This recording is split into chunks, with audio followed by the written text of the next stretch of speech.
এমন একটি দেশ যা হয়তো আপনার পাড়ার থেকেও ছোট, যেখানে খননকার্যের সময় পাওয়া গেছে শিবলিঙ্গ। ভারত থেকে 7 সমুদ্র দূরে ইউরোপের একটি দেশ। আজকের ভিডিওতে সেই রকমই একটি দেশের কথা বলবো যেখানে ভগবান শিবের আরাধনা করা হয়।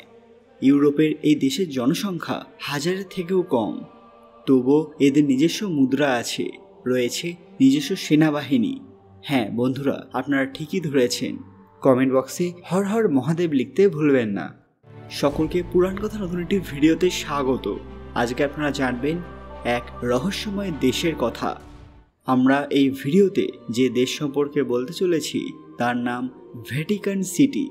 ইটালির রোম শহরে অবস্থিত এটি একটি এমনই দেশ যে দেশ স্বয়ংসম্পূর্ণ এবং স্বনির্ভর। জনসংখ্যা বিচারে ইসলাম ধর্মাবলম্বী মানুষের সংখ্যা যখন দ্বিতীয় স্থানে রয়েছে, তখন ভ্যাটিকান সিটিতে ইসলাম ধর্মের একজন মানুষের খোঁজ কেন পাওয়া যায় না? কিন্তু এর থেকেও বড় প্রশ্ন হলো, যারা ভগবান শিবের পরম ভক্ত তাদের কাছে ভ্যাটিকান সিটি তাদের আরাধনার জন্য সবথেকে উত্তম স্থান কেন? 440 স্কোয়ার মিটার জায়গা জুড়ে অবস্থিত ভ্যাটিকান সিটি, এখানে আসার বা এই জায়গাকে দেখার স্বপ্ন হয়তো অনেকের মনেই রয়েছে, কারণ এটাই সেই জায়গা যেখানে খ্রিস্টান জগতের ধর্মগুরু পোপ থাকেন।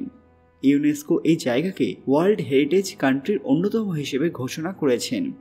আর এই জায়গাটাই ওপর থেকে দেখলে শিবলিঙ্গের মতো মনে হয়। গুগলে প্রাপ্ত ভ্যাটিকান সিটির যে সকল ছবি পাওয়া যায় তা দেখলেই এই ধারণা আরও স্পষ্ট হয়। ভারতীয় ইতিহাসবিদ PN ওক ভ্যাটিকান সিটির উপরিভাগ শিবলিঙ্গের মতোই বলে মনে করেন। তিনি দুটো ছবির তুলনামূলক আলোচনা করে দেখিয়েছেন যে ভগবান শিবের মাথার ওপর যে 3টি রেখা দেখা যায় তা এখানে স্পষ্টতই বিদ্যমান। আমরা আরও জানতে পারি ভ্যাটিকান শব্দটি সংস্কৃত শব্দ ভাটিকা থেকে নেওয়া হয়েছে। তার দেওয়া তথ্য থেকে আমরা আরও জানতে পারি যে বৈদিক সাংস্কৃতিক শব্দ এবং এই ধরনের শব্দের মধ্যে সাদৃশ্য রয়েছে। আরও মনে করা হয় যে খ্রিস্ট ধর্মের সঙ্গে যুক্ত হওয়ার আগে ভ্যাটিকান সিটিতে হিন্দু ধর্মের অস্তিত্ব ছিল। ভ্যাটিকান সিটির সঙ্গে ভারতের এক অবিচ্ছেদ্য যোগসূত্র রয়েছে। ঐতিহাসিক ওক ভ্যাটিকান সিটির সঙ্গে শিবলিঙ্গের অনেক মিল পেয়েছেন। একসময় খননকার্যের ফলে এই ভ্যাটিকান সিটিতে একটি শিবলিঙ্গ আবিষ্কৃত হয়েছিল, যেটি বর্তমানে সেখানকার সংগ্রহশালায় সংরক্ষিত রয়েছে। সেই শিবলিঙ্গটিকে দেখতে পৃথিবীর বিভিন্ন প্রান্ত থেকে মানুষ এখানে এসে জমায়েত হন। ঐতিহাসিক ওক পরোক্ষভাবে এটাও বলেছেন যে খ্রিস্টান এবং ইসলাম ধর্ম সনাতন হিন্দু ধর্ম থেকে উৎপন্ন হয়েছে। খ্রিস্টান ধর্মকে তিনি ভগবান শ্রীকৃষ্ণের কৃষ্ণনীতির সাথেও যুক্ত করেছেন। তাজমহল, ভ্যাটিকান সিটি এইসব জায়গাগুলিকে তিনি ভগবান শিবের জন্যই সমর্পিত বলেই দাবি করেন। আর তার এই কথার মধ্যে কতটা সত্যি আছে সেই ব্যাপারে আজও কেউ কোনো কথা বলেননি। হয়তো এই কথাগুলো তিনি নিজের রিসার্চের মাধ্যমে পেয়েছেন, তার উপর ভিত্তি করেই তিনি বলেছেন। কিন্তু ভ্যাটিকান সিটিতে ইসলাম ধর্মের কোনো ব্যক্তির অস্তিত্ব নেই কেন? এর উত্তরে বলা যায়, জন্মসূত্রে এখানে কোনো ব্যক্তি এমন নেই যিনি ইসলাম ধর্মের মানুষ। আর এখানে কোনো হাসপাতাল নেই যেখানে ইসলাম ধর্মের কোনো শিশু জন্মগ্রহণ করবে। তাছাড়া এখানে জন্মসূত্রে কাউকে নাগরিকত্ব দেওয়া হয় না। কোনো অফিস বা অন্য কোনো সংস্থায় কর্মরত কোনো ব্যক্তিকে এখানে নাগরিকত্ব প্রদান করা হয়। পুলিশ অথবা ডিপ্লোম্যাট অথবা রোমের বাসিন্দাদের এখানকার নাগরিকত্ব দেওয়া হয়। এখানে পোপের আইন চলে, কারণ পোপকে খ্রিস্টান জগতের ধর্মগুরু এবং যীশু খ্রিস্টের প্রতিনিধি বলে মনে করা হয়।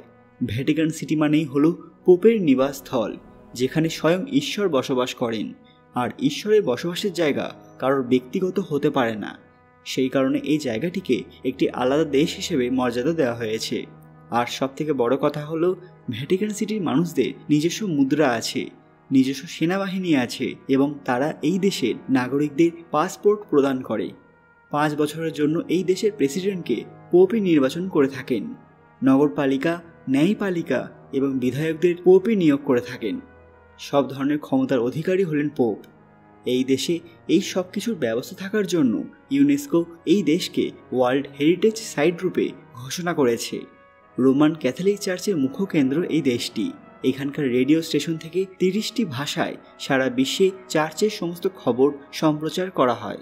এখানকার সেন্ট পিটার্স গির্জা ভ্যাটিকান সিটির মুখ্য আকর্ষণ। এখানকার সংগ্রহশালায় সংরক্ষিত পেন্টিংগুলি দেখার জন্য প্রায় 4 বছর সময় লাগবে। বন্ধুরা, রোমের এই ভ্যাটিকান সিটি সম্পর্কে জেনে আপনাদের কেমন লাগলো? আপনাদের কি মনে হয় এই জায়গায় ভবিষ্যতে হিন্দু ধর্ম কিভাবে ছড়িয়ে পড়বে সেটা অবশ্যই কমেন্টে জানান। আজকের ভিডিওটি বিন্দুমাত্র ভালো লাগলে অবশ্যই লাইক করবেন এবং সবার সাথে শেয়ার করবেন বন্ধুরা।